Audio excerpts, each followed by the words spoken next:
ایک مشہور کمپنی میں مینیجر کی پوسٹ کے لیے انٹرویو ہو رہے تھے۔ ان کو ایک نہایت تجربہ کار اور ماہر مینیجر کی ضرورت تھی، مگر حیرت کی بات یہ تھی کہ کوئی بھی اس پوسٹ کے لیے سلیکٹ نہیں ہو پا رہا تھا۔ اعلیٰ تعلیم یافتہ لوگوں کے قطار بنے کھڑے تھے، مگر واپسی پر مایوس ہو کر گھر چلے جاتے۔ ریجیکٹ ہونے کی ایک اور وجہ یہ بھی تھی کہ انٹرویو لینے والے کمپنی کا مالک بھی بیٹھا تھا، جو امیدوار سے ایک سوال پوچھ رہا تھا جس کا جواب اسے مکمل طور پر مطمئن نہیں کر رہا تھا۔ ناکام ہونے والے امیدوار اسے دل ہی دل میں گالیاں دے کر روانہ ہو رہے تھے۔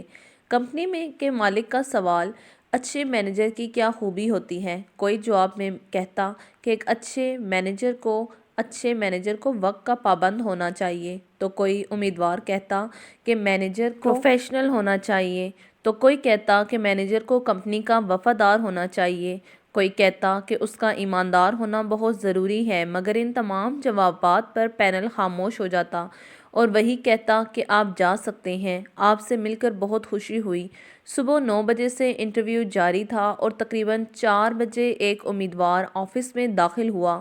باقی سب امیدوار اسے دیکھ کر مسکرانے لگے کیونکہ اس نے سر پر پگڑی پہنی ہوئی تھی۔ جب وہ کمرے میں داخل ہوا تو پینل نے اس کو حقارت کی نظروں سے دیکھا کہ یہ کیا لینے آیا ہے۔ پینل کے باقی ممبران اس سے سوال پوچھے تو اسے تسلی بخش جواب دے دیا، اور آخر میں کمپنی کے مالک نے پوچھا کہ ایک اچھے مینیجر کی کیا خوبی ہوتی ہے؟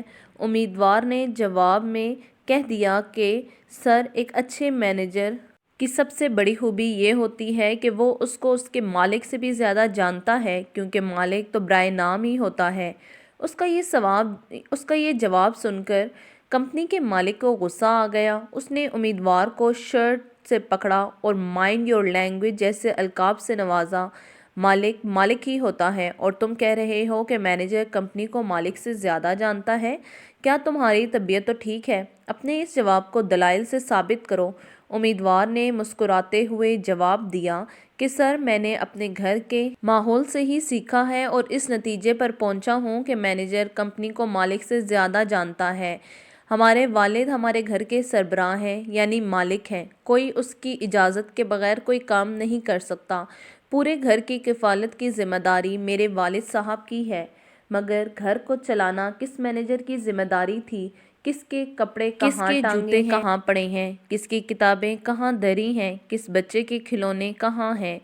کپڑے اگر گندے ہو جائیں تو کون دھوئے گا، اور پھر استری کون کرے گا؟ گھر بھر کی صفائی کون کرے گا؟ پھٹے پرانے کپڑوں کو پیوند کون لگائے گا؟ اگر مہمان آ گئے ہیں تو ان کا کھانا کون تیار کرے گا؟ کوئی بیمار پڑ جائے تو پرہیز والا کھانا کون تیار کرے گا؟ یہ سب مینیج کرنے والی شاندار مینیجر میری امی جان ہی دیں۔ اگر کبھی بھول کر بھی ہم ابو سے پوچھ لیتے کہ فلاں چیز کہاں پڑی ہے، تو وہ ڈانٹ کر کہہ دیتے کہ مجھے کیا معلوم، جاؤ اپنی امی سے پوچھو۔ حتیٰ کہ ابو کے بائیک کی چابی تک کا علم ماں کو ہی تھا کہ وہ کہاں پڑی ہے۔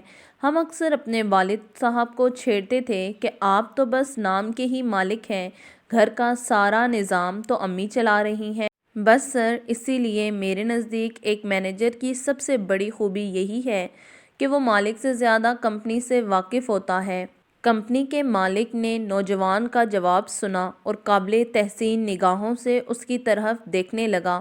سب پینل نے کھڑے ہو کر نوجوان کے لیے تالیاں بجانا شروع کر دیں اور اس کو مینیجر کی پوسٹ کے لیے منتخب ہونے پر مبارکباد پیش کی۔ اپنی ماں کی حیثیت کو اور اہمیت کو سمجھیں۔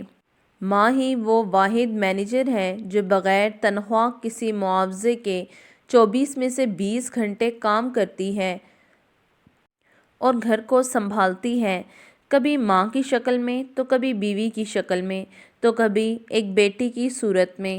عورت ہر وقت خدمت کے لیے تیار رہتی ہے۔ اپنی ماں کی قدر کریں۔ اللہ حافظ۔